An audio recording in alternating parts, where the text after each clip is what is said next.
Assalamu alaikum. This is Isha Zubair, FCCA from Isar School of Accountancy, and आज हम FM Examiner Report September and December 2025 को देखने वाले हैं.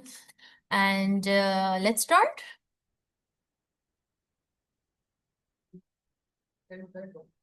Okay, where is my screen? Here you go.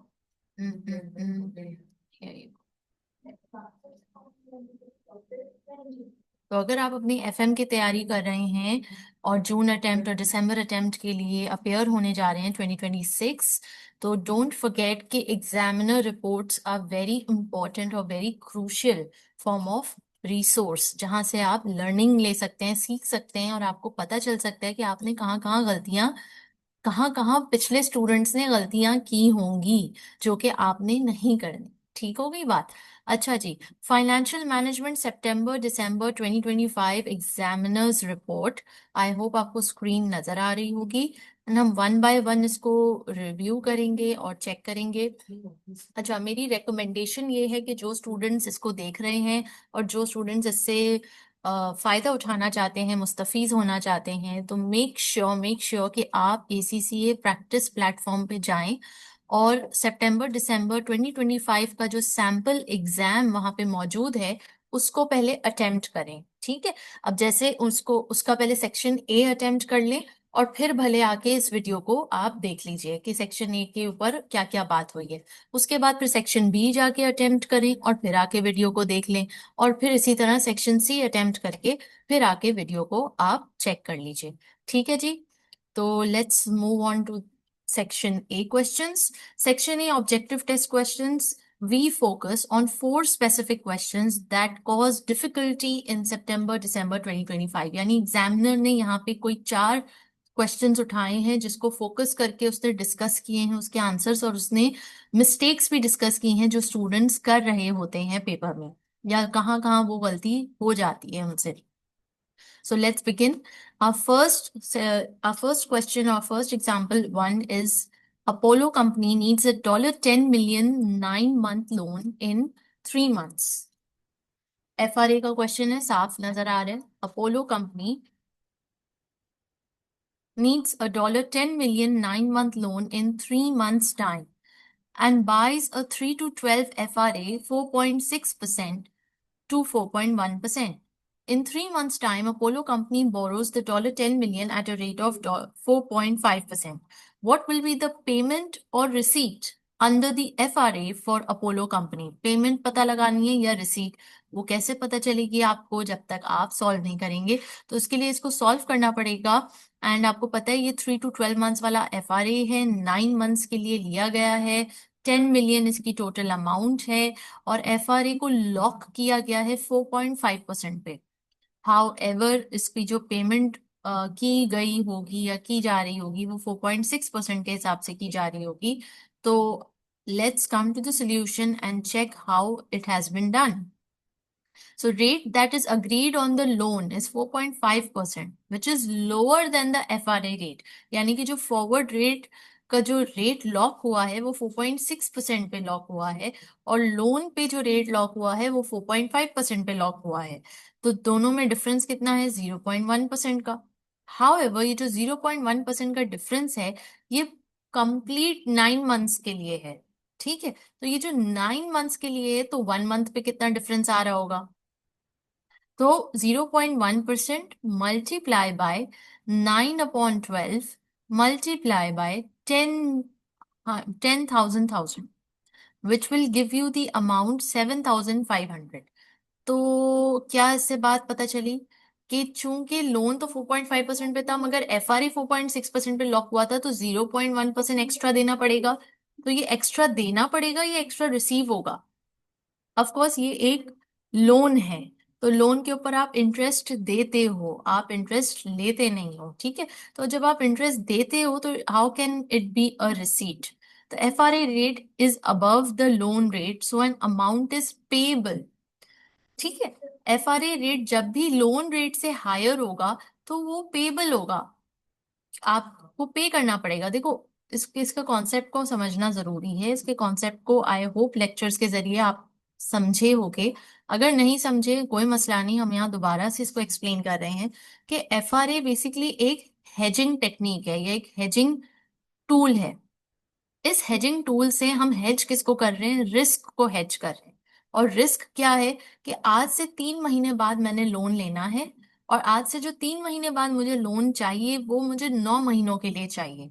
तो मैं आज के दिन खड़ा हूं, मुझे पता चल गया है कि 3 महीने बाद मुझे लोन लेना पड़ेगा बैंक से। आज के दिन जो रेट चल रहा है वो 4.5% चल रहा है। ठीक है। हमें नहीं पता, हो सकता है 3.3 मंथ्स के बाद रेट इंटरेस्ट रेट बढ़ जाए। हमें नहीं पता इंटरेस्ट रेट कम हो जाए, हमें नहीं पता। अगर बढ़ जाएंगे तो हमारे लिए नुकसान है, अगर घटेंगे तो हमारे लिए फायदा है। लेकिन ये एक बहुत बड़ा रिस्क है, क्योंकि 3 मंथ्स बाद कुछ भी हो सकता है। तो इस रिस्क को हेज करने के लिए हम FRA कॉन्ट्रैक्ट साइन कर लेते हैं, या उसको बाय कर लेते हैं। अब जब हम FRA में एंटर हो जाते हैं तो FRA आपके लिए वो इंटरेस्ट रेट को लॉक कर देता है। क्या कर देता है, इंटरेस्ट रेट को लॉक कर देता है। और वो कौन सा इंटरेस्ट रेट तय हुआ, 4.6%, उस पर लॉक कर दिया। अब भले 3 मंथ्स के बाद लोन, जो लोन पे इंटरेस्ट रेट है वो मार्केट में 4.5% ही रहा, या जो लोन पे इंटरेस्ट है वो 4.7 पे चला गया, या जो लोन पे इंटरेस्ट रेट है वो 4.4 पे चला गया, it doesn't matter. Now you have locked your self this rate 4.6%, जो कि आपको हर हाल में देना होगा। तो अब इसको हम कंपेयर इस तरह करेंगे कि जब 3 मंथ्स के बाद आप एक्चुअली लोन लेने जाओगे तो आपको 4.6% पे के इंटरेस्ट पे लेना पड़ेगा लोन, क्योंकि वो लॉक हो चुका है FRA के जरिए। हाउएवर मार्केट में उस वक्त 4.5% ही चल रहा है इंटरेस्ट रेट। तो जब मार्केट पे 4.5% चल रहा है तो आप मार्केट से कितना एक्स्ट्रा पे कर रहे हो, 0.1% एक्स्ट्रा पे कर रहे हो। ठीक है। और ये जो आप एक्स्ट्रा पे कर रहे हो 0.1%, ये आपको 9 महीनों तक पे करना होगा। लेकिन यहाँ पे जैसे कि बताया गया है कि रेट्स आर एनुअल रेट्स, जो आपको रेट यहाँ पे बताया जा रहा है 0.1%, ये पूरे साल का रेट है। यानी पूरे साल आपको 0.1% एक्स्ट्रा पे करना पड़ेगा, मार्केट से 0.1% ज्यादा पे करना पड़ेगा, क्योंकि आपका FRA लॉक कर लिया आपने। ठीक है। अब आइए, ये जो 0.1% आप एक्स्ट्रा पूरे साल के लिए करना पड़ेगा, तो उसको आप सिर्फ 9 मंथ्स के ऊपर लेकर आओगे कि 9 मंथ्स में मुझे एग्जैक्टली कितना ज्यादा पे करना पड़ेगा। तो आप क्या करोगे, 0.1% multiply by 9/12 multiply by 10,000 which will give you 7,500। Clear. तो this is going to be a payable. अब यहाँ पे क्या बता रहे हैं, मिस्टेक्स क्या क्या हुई। मिस्टेक्स ये हुई कि स्टूडेंट्स ने 9/12 किया ही नहीं। स्टूडेंट्स ने डायरेक्टली 0.1% को 10,000 से कर दिया, विच इज रॉन्ग। आपको आपको ये बात मालूम होनी चाहिए कि rates are usually annual base पे। ठीक है। अनटिल एंड अनलेस क्वेश्चन आपको मेंशन करे कि मंथली बेस है, क्वार्टरली बेस है, तब तक आपने यही अज्यूम करके चलना है कि रेट जो है वो एनुअल रेट है। तो यहाँ पे ये नंबर वन मिस्टेक हुई। दूसरी मिस्टेक स्टूडेंट्स ये कर रहे थे कि पेबल की जगह रिसीवेबल पे टिक कर रहे थे, रिसीट पे टिक कर रहे थे। तो that's also wrong. You need to understand the concept behind it कि FRA को आप ले क्यों रहे हो। It's a hedging technique and it's to hedge you against the risk of the interest rates rising in the future. However अब obviously अब आप कंपैरिजन तो करोगे ना कि आपने मार्केट रेट से कितना हाई पे किया या कितना लो पे किया, आपको कितनी बचत हुई या कितना आपको एक्स्ट्रा पे करना पड़ा। The most common errors involved using the annual rather than the loan period interest rate and showing the payment as a receipt। तो यही दो मेन गलतियां थी जो यहाँ पे स्टूडेंट्स ने की। आई होप अब आप ये नहीं करोगे। अब आइए next example 2। Which two of the following are likely to occur in a country that experiences relatively low inflation? ये जब मैंने सवाल पढ़ा ना और इसका एग्जामिनर का रिव्यू पढ़ा इसके ऊपर, मुझे बहुत अफसोस हुआ। क्यों, देखिए आप एग्जामिनर ने क्या लिखा है इसके ऊपर।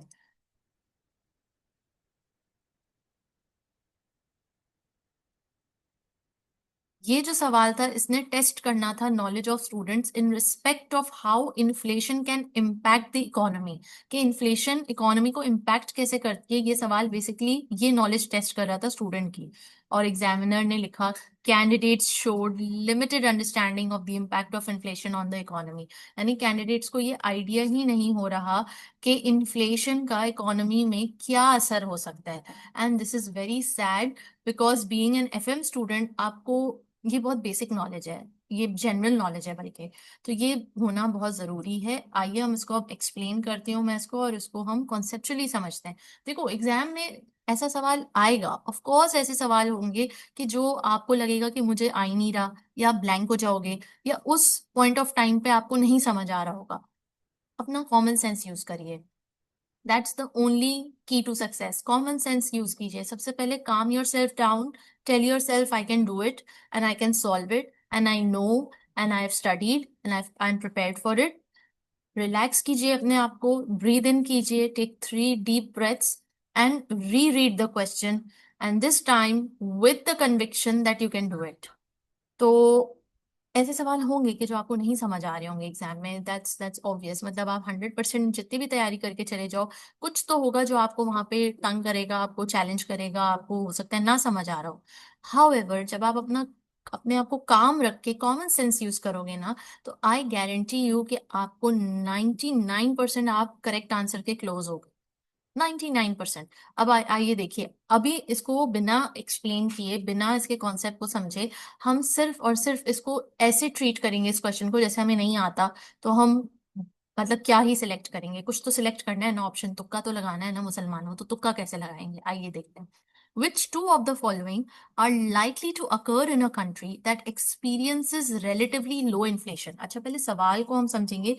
सवाल तो कम से कम समझ आना चाहिए ना, कि which two of the following, इन ऑप्शंस में से कौन से दो ऑप्शंस ऐसे हैं which are likely to occur in a country, जो कि एक कंट्री में, एक मुल्क में हो सकते हैं, दैट एक्सपीरियंसेस, कि जो इस वक्त गुजर रहा है, एक्सपीरियंस कर रहा है रिलेटिवली लो इन्फ्लेशन।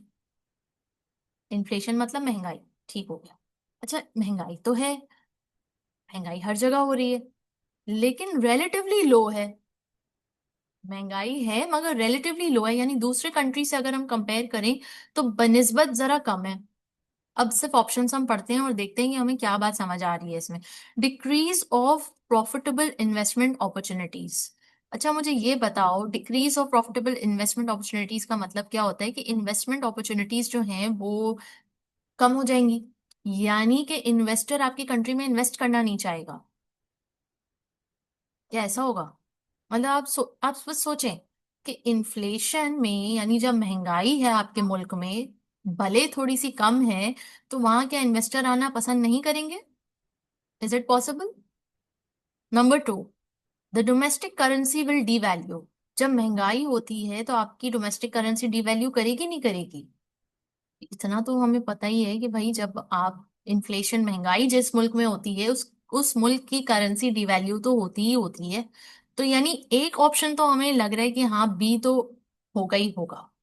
ठीक है, बी तो होगा ही होगा, क्योंकि जब हम एक लो इन्फ्लेशन एक्सपीरियंस कर रहे हैं तो हमारी इन्फ्लेशन तो है ना, लो हो या हाई हो, इन्फ्लेशन तो इन्फ्लेशन होती है, महंगाई तो महंगाई होती है, तो डोमेस्टिक करेंसी डिवैल्यू करेगी। एक तो हमें ऑप्शन श्योर लग रहा है कि हाँ ये हो सकता है। Next, domestic demand for goods and services will rise. चूंकि महंगाई बनिस्बत दूसरे मुल्कों के जरा कम है, तो डोमेस्टिक डिमांड, यानी कि डिमांड फॉर डोमेस्टिक गुड्स, यानी लोकली जो आपके गुड्स और सर्विसेज प्रोड्यूस हो रहे हैं, वो क्या, उसकी डिमांड बढ़ेगी। नेक्स्ट ऑप्शन पढ़ते हैं, the weighted average cost of capital will fall. Weighted average cost of capital गिरेगा, कम होगा। हम्म। अब इसमें से हमें ये चारों ऑप्शंस हमने पढ़ लिए, लेकिन ये चारों ऑप्शंस पढ़ने के बाद हमारे दिमाग में ये क्लिक होना चाहिए कि अगर फॉर एग्जाम्पल हमें करेक्ट आंसर नहीं मालूम, ठीक है, तो हम एटलीस्ट उन दो ऑप्शंस को सिलेक्ट कर लें जिसका श्योर शॉट हमें पता है कि ये नहीं हो सकता। तो मुझे ऐसा लग रहा है कि ये decrease of profitable investment opportunities जो है ना, कि मतलब अगर हमारे पास महंगाई जरा कम है तो इन्वेस्टमेंट्स नहीं आएंगी, इन्वेस्टर्स इंटरेस्टेड नहीं होंगे हमारे मार्केट में इन्वेस्ट करने के लिए। ये तो कोई वैलिड रीजन ना हुआ। मतलब अगर महंगाई है हमारे मुल्क में, तो इन्वेस्टर्स तो यहाँ पे लगाना पसंद करेंगे। क्यों पसंद करेंगे? क्योंकि वो प्रोडक्ट यहाँ पे महंगा बेच सकते हैं, क्योंकि महंगाई ऑलरेडी हो रही है। क्या ख्याल है इस बात का? तो मुझे लग रहा है कि ऑप्शन ए नहीं होगा। अच्छा फिर मुझे लग रहा है कि domestic currency will D value. क्या ये जरूरी है कि महंगाई होने के नतीजे में आपकी करेंसी डी वैल्यू करेगी? या इट इज पॉसिबल कि ऑब्वियसली महंगाई हो ही इसलिए रही है कि आपकी मुल्क की करेंसी डिवैल्यू हो रही है, तो ये ऑप्शन तो करेक्ट लग रहा है। डोमेस्टिक डिमांड फॉर गुड्स और सर्विसेज विल राइज, क्या ये जरूरी है कि महंगाई के वक्त आपकी डिमांड जो है डोमेस्टिक गुड्स की वो राइज करेगी? जब महंगाई हो रही है तो डोमेस्टिक गुड्स क्यों खरीदेंगे? जब महंगाई हो रही है तो थोड़ी डिमांड कम होनी चाहिए ना, क्या ख्याल है? भले कम महंगाई हो, मगर महंगाई तो महंगाई है ना। क्या ख्याल है इस बात का? We are just arguing with our own selves कि हम अपने कॉमन सेंस को किस तरह यूज कर रहे हैं। अच्छा, अब weighted average cost of capital will fall. Weighted average cost of capital में कॉस्ट ऑफ इक्विटी भी आता है, कॉस्ट ऑफ डेट भी आता है, तो महंगाई के वक्त क्या ये फॉल करेगा? क्या ख्याल है? ठीक है। तो अब इसमें से हमें लग रहा है कि ए तो ए नहीं हो सकता, और हमें लग रहा है बी है, और हमें लग रहा है शायद डी भी है। तो लेट्स सी क्या है, और फिर इसको हम कॉन्सेप्चुअली समझते हैं। So the correct answers are C and D. C and D are the correct answers, जिसमें domestic demand for goods and services will rise. जब आपके मुल्क में महंगाई जरा कम है तो डोमेस्टिक डिमांड जो होगी ना आपके मुल्क में, गुड्स, आपके डोमेस्टिक प्रोडक्ट्स और सर्विसेज की, वो बढ़ेगी। वो क्यों बढ़ेगी? क्योंकि आपके मुल्क में जरा महंगाई कम है तो बाहर के मुल्क वाले भी आके आपसे ही लेंगे, तो आपकी डोमेस्टिक प्रोडक्ट्स और सर्विसेज जो है वो ऑटोमेटिकली उसकी डिमांड बढ़ेगी। ठीक है। अच्छा, तो C and D are the correct answers of weighted average. जैसे कि हमने कहा कि कॉस्ट ऑफ इक्विटी और कॉस्ट ऑफ डेट इसमें आता है, तो इन दोनों के पीछे जो लॉजिक, अब जो कॉन्सेप्ट है वो क्या है?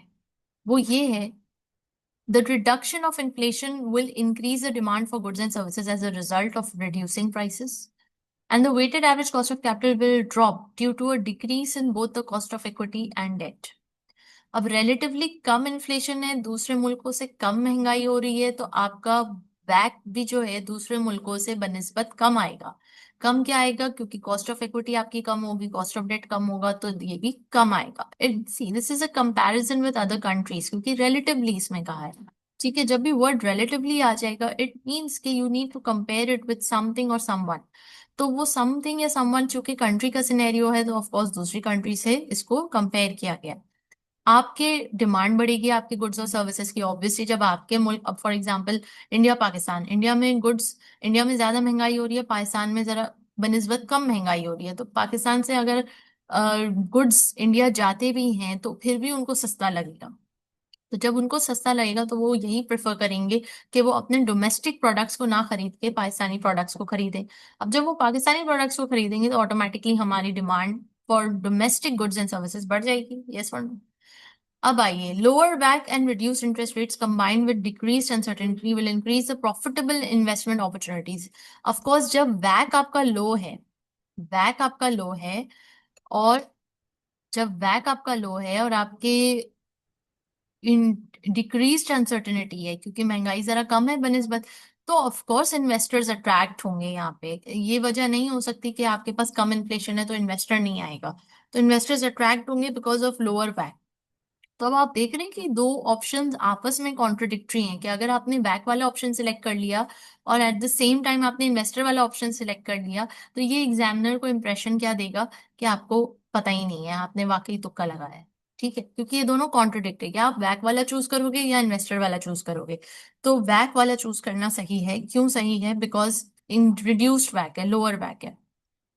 Future cash flows at a lower discount rate would give higher NPVs, increasing the attractiveness of investment opportunities. तो अब आप इसका इम्पैक्ट समझ रहे हो कि लोअर इन्फ्लेशन मतलब लोअर वैक, लोअर वैक मतलब कि higher profitable investment opportunities, and जिसका मतलब है कि जो फ्यूचर कैश फ्लोज आप लोअर डिस्काउंट रेट पे दे रहे हो तो उससे हायर एनपीवी आएगा, तो इन्वेस्टर अट्रैक्ट होगा ही होगा। Domestic currency will increase in value. Domestic currency की वैल्यू बढ़ेगी। क्यों? Appreciate as it becomes easier to export goods due to reduce prices. अब आप देख रहे हैं कैसे कनेक्शन बिल्ड हो रहा है पूरा, कि चूंकि आपकी demand for goods and services बढ़ रही है, चूंकि आप एक्सपोर्ट, आपका आपके गुड्स और सर्विसेज जो है एक्सपोर्ट होंगे, इसलिए एक्सपोर्ट होंगे क्योंकि आप बाकी कंट्रीज के बनस्बत कंपैरिजन में आपके पास कम महंगाई है, आपके पास जरा सस्ती चीज है, तो आपसे लोग खरीदना पसंद करेंगे। तो जब आपसे लोग खरीदना पसंद करेंगे तो ऑटोमेटिकली डोमेस्टिक डिमांड बढ़ जाएगी, एंड ऑटोमेटिकली आपकी डोमेस्टिक करेंसी भी स्ट्रॉन्ग होना शुरू हो जाएगी। Getting the point. अब यहाँ पे आपको समझ आया कि जब हम सिर्फ सेपरेटली हर ऑप्शन को देख रहे होते हैं तो वो कनेक्शन नहीं बिल्ड होता, लेकिन अब जब आपने इसको पूरा देखा कि दो ऑप्शंस कॉन्ट्रडिक्टरी में हैं और दो ऑप्शन सपोर्ट कर रहे हैं, और किस तरह ये रिलेटिवली लो इन्फ्लेशन आपको दूसरी कंट्रीज, यानी आपको बिग पिक्चर पे सोचना पड़ेगा। आप सिर्फ अपनी कंट्री के बारे में सोचोगे तो आपको यही लगेगा कि बी करेक्ट है और सी करेक्ट है। लेकिन जब आप हकीकत में आप बिग पिक्चर पे देखोगे, और रिलेटिवली लो इन्फ्लेशन का मतलब है यानी कोई दूसरी कंट्री से कंपेयर किया जाए तो लो इन्फ्लेशन है, और बिग पिक्चर पे देखोगे तो आपको फिर समझ आएगी कि how the correct answers are C and D. तो ये मिस्टेक हुई है यहाँ पे स्टूडेंट से कि बिग पिक्चर में नहीं देखा, उनको समझ नहीं आया कि इन्फ्लेशन आखिर इकोनॉमी पे इम्पैक्ट कैसे कर रही है। And being an FM student, you need to understand, you really need to get this well. Example 3. Two companies, Kane and Abel, have the following average levels of working capital. Working capital में Kane के पास maximum 20 million, Abel के पास maximum 24 million, minimum working capital Kane के पास 15 million and maximum Abel के पास minimum Abel के पास 18 million. Kane's working capital is financed with $17 million of long-term debt and Abel's working capital is financed with $18 million of long-term debt. The balance of finance is from short-term sources. Identify by clicking on the relevant boxes in the table which type of working capital funding strategy each company is employing, that is aggressive, matching, or conservative. तो हमें इसमें से select करना था कि केन की working capital strategy क्या है, अग्रेसिव है, मैचिंग है या कंजर्वेटिव है, और एबल की क्या है, अग्रेसिव है, मैचिंग है, कंजर्वेटिव है। तो ये क्वेश्चन वही स्टूडेंट सॉल्व कर पाए जिनकी अंडरस्टैंडिंग बहुत अच्छी थी अबाउट के अग्रेसिव वर्किंग कैपिटल स्ट्रेटेजी किसे कहते हैं, matching working capital funding strategy किसे कहते हैं, और कंजर्वेटिव किसे कहते हैं। ठीक है, तो सबसे पहले इस सम को समझने के लिए सबसे पहले आपको ये समझना होगा कि ये मिनिमम वर्किंग कैपिटल क्या होता है और ये मैक्सिमम वर्किंग कैपिटल क्या होता है। मिनिमम वर्किंग कैपिटल होता है कि आपके पास मिनिमम इतने करंट एसेट्स तो होने ही चाहिए, इतने इतने करंट एसेट्स प्लस इतने रिसीवेबल्स होने ही चाहिए टू मेंटेन या टू रन योर कंपनी। तो वो जो मिनिमम लेवल है ना वो आपको सेट करना है, और इस मिनिमम लेवल का दूसरा नाम ये भी है कि परमानेंट करंट एसेट्स, इसको हम कहते हैं, क्या कहते हैं, परमानेंट करंट एसेट्स। तो परमानेंट करंट एसेट्स केन के पास कितने हैं, 15 मिलियन के। ठीक है, और एबल के पास कितने हैं, 18 मिलियन के। अब यहाँ पे बताया जा रहा है कि वर्किंग कैपिटल जो है वो फाइनेंस किया जा रहा है 17 मिलियन लॉन्ग टर्म डेट लेकर, यानी कि लोन लिया जा रहा है 17 मिलियन का। किसने लोन लिया है, केन ने। किस वजह से लिया है, वर्किंग कैपिटल को फाइनेंस करने के लिए। तो यानी 17 मिलियन में से ये जो 15 मिलियन मिनिमम उसने यहां से फंड किए। ठीक है, बचा पीछे कितना, 17 माइनस 15, 2 मिलियन। 2 मिलियन उसने जो है एडिशनल एसेट्स के लिए इन्वेस्ट किए। अब आपको कैसे पता है एडिशनल एसेट्स कहाँ हैं और कितने हैं, तो आप देख सकते हैं यहाँ पे मैक्सिमम वर्किंग कैपिटल लिखा हुआ है 20 मिलियन और मिनिमम 15। तो 20 - 15 इज 5 मिलियन एक्स्ट्रा। तो 15 is the basic, is the minimum, it's the permanent current asset जो हर वक्त कंपनी को अपने पास रखने ही रखने हैं, और वो रिसीवेबल जो हर वक्त में उसके पास होने ही चाहिए जिससे वो कंपनी को रन कर सके, बिजनेस को चला सके। तो 15 मिलियन मिनिमम है, और एक्स्ट्रा वो कितना रख रहा है, 5 मिलियन एक्स्ट्रा। तो 17 मिलियन का जो वो लोन ले रहा है, लॉन्ग टर्म डेट ले रहा है, वो किसको फंड करने के लिए ले रहा है, मिनिमम वर्किंग कैपिटल 15 को। और 2 मिलियन जो एक्स्ट्रा बच रहा है वो किसको जा रहा है, वो एक्स्ट्रा एसेट्स को जा रहा है। 5 मिलियन जो एक्स्ट्रा है वहां उसकी फंडिंग हो रही है। ठीक हो गई कहानी। अब आइए एबल। एबल क्या कर रहा है, एबल 18 मिलियन का लोन ले रहा है, 18 मिलियन का लॉन्ग टर्म लोन ले रहा है।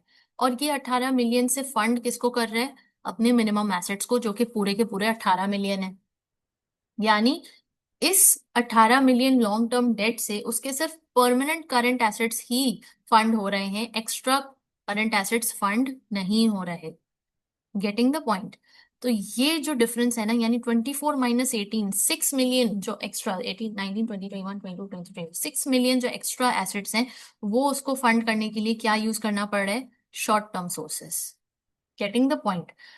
तो यहाँ यानी कि यहाँ पे मतलब ये समझ आया कि केन जो है वो कंजर्वेटिव स्ट्रैटेजी यूज कर रहा है और एबल जो है वो मैचिंग स्ट्रैटेजी यूज कर रहा है। यानी अभी जो हमने डिस्कस किया ना, वो अब आप समझ जाओ तो that is the characteristic of conservative and that's the characteristic of matching. तो आइए इसका आंसर देखते हैं। Keynes working capital funding strategy is conservative and enables is matching। अब कंजर्वेटिव क्या है यहाँ पे पूरा एक्सप्लेन किया हुआ है, और मैचिंग क्या है पूरा एक्सप्लेन किया हुआ है, जिसको मैंने ऊपर एग्जाम्पल के जरिए समझा दिया। Conservative working capital funding strategy uses long term finance, जो कि हमने ऊपर 17 मिलियन केन ने यूज किए, to fund permanent current assets. Permanent current assets हम एक्सप्लेन कर चुके हैं कि ये बेसिक मिनिमम एसेट्स जो करंट एसेट्स जो कंपनी को रखने ही रखने हैं हर हाल में। And part of fluctuating current assets, fluctuating यानी जो एक्स्ट्रा करंट एसेट्स थे ना, उसको फ्लक्चुएटिंग करंट एसेट्स कहा जा रहा है। तो यानी जो लॉन्ग टर्म फाइनेंस आया, वो लॉन्ग टर्म फाइनेंस से परमानेंट करंट एसेट्स को फंड किया गया, प्लस कुछ हिस्सा फ्लक्चुएटिंग करंट एसेट को भी फंड किया गया। तो इसको कहते हैं conservative working capital funding strategy. Whereas matching किसे कहते हैं?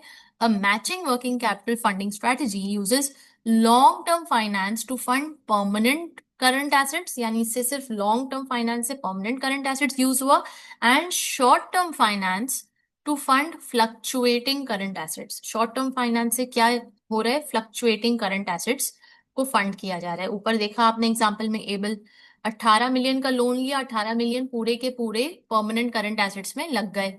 जो एक्स्ट्रा 6 मिलियन है वो फ्लक्चुएटिंग करंट एसेट है, उसको शॉर्ट टर्म फाइनेंस से फंड किया गया।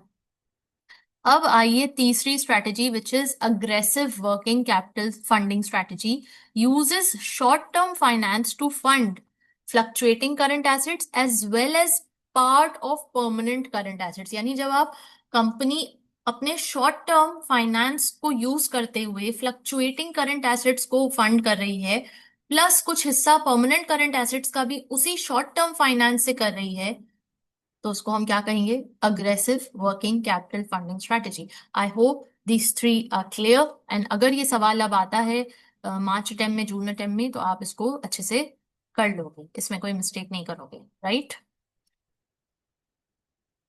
Now example 4। Remy Company is a listed company. Its ordinary shares have a nominal value of $0.5 per share and a total nominal value of $30 million.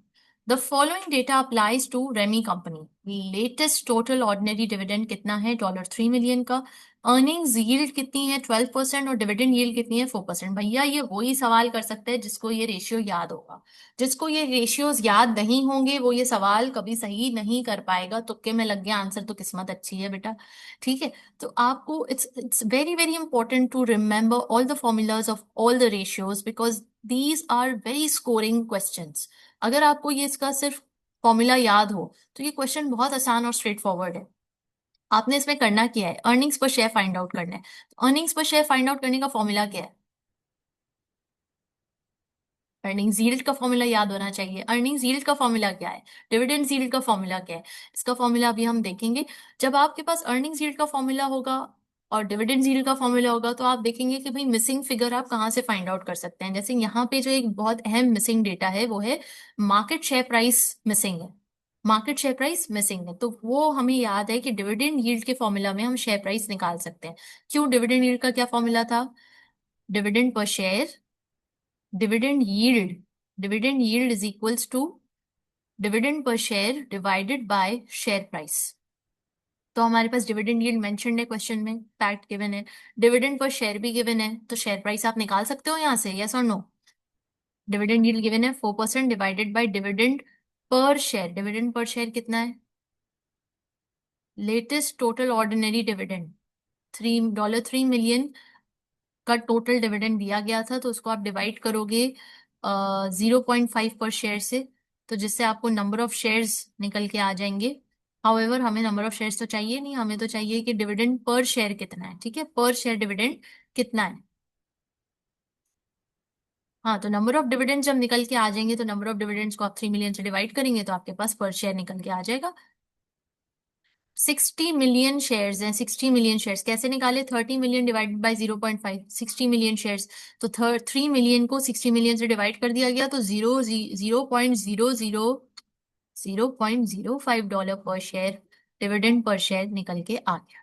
ठीक है, तो ये dividend per share जैसे ही आपको मिल जाएगा, आपने फॉर्मूला पे लगा देना है यहाँ ठक करके, तो जिससे आपको क्या निकल के आ जाएगा? शेयर प्राइस मिल जाएगी। Once you get the share price, इस शेयर प्राइस को उठा के अर्निंग्स यील्ड के फॉर्मूला पे लगा देना है। अर्निंग्स यील्ड आपको पता है ऊपर, ईपीएस आपको नहीं पता, that's the requirement. Share price आपने निकाल लिया, तो अब आप ईपीएस आराम से निकाल लोगे। देखा, इतना स्ट्रेट फॉरवर्ड सवाल है। अब ये जो इतना स्ट्रेट फॉरवर्ड सवाल है ना, अब इसको देखो ईपीएस कैसे आ रहा है। Share price dividend per share divided by dividend yield, 1.25 share price निकल के आ गई, 1.25 मल्टीप्लाई बाय 0.12, आपके पास ईपीएस निकल करके आ गया 0.15। ठीक है, अब 0.15, the most common errors involve. अब यहाँ पे मिस्टेक्स बता रहे हैं कि मिस्टेक्स क्या हुई है। मिस्टेक यहाँ पे बता रहे हैं कि 0.3 is obtained because the nominal value of the shares is mistakenly taken as the number of shares. कह रहे हैं कि जो नॉमिनल वैल्यू थी ना, उसी को स्टूडेंट्स ने, कैंडिडेट ने क्या समझ लिया? जो नॉमिनल वैल्यू थी ना, उसी को स्टूडेंट्स ने, कैंडिडेट ने नंबर ऑफ शेयर समझ लिया और उसको ऐसा ट्रीट किया कि नंबर ऑफ शेयर्स है। बेटा जरा आंखें खोल के पढ़ लिया करो क्वेश्चंस। ठीक है, अच्छा, उसके बाद और क्या मिस्टेक हुई है? 0.33 result from dividing dividend yield by earnings yield, यानी कि कुछ लोगों को तो फॉर्मूला याद ही नहीं था भाई, उन्होंने डिविडेंड यील्ड को अर्निंग्स यील्ड से डिवाइड कर दिया इस उम्मीद से कि ईपीएस निकल के आ जाएगा। अच्छा जी, और कुछ बच्चों ने क्या किया? Dividend per share is divided by earnings yield, dividend by earnings yield, ये भी, इनको भी फॉर्मूला नहीं याद। So many students have encountered difficulties in calculating the share price and earnings per share due to inadequate knowledge, यानी कि knowledge की कमी है, फॉर्मूला याद ही नहीं किया। याद होता तो ठक ठक ठक हो जाता, 2 मार्क्स मिल जाते हैं आपको। तो प्लीज अपने रेशियोज को पक्का करें। ठीक है, तो यहाँ पे हम सेक्शन ए कंप्लीट कर चुके हैं। इंशाल्लाह सेक्शन बी में अगली मिस्टेक्स के साथ, कुछ नई मिस्टेक्स के साथ मुलाकात होगी। अपना बहुत सारा ख्याल रखें। अल्लाह हाफिज।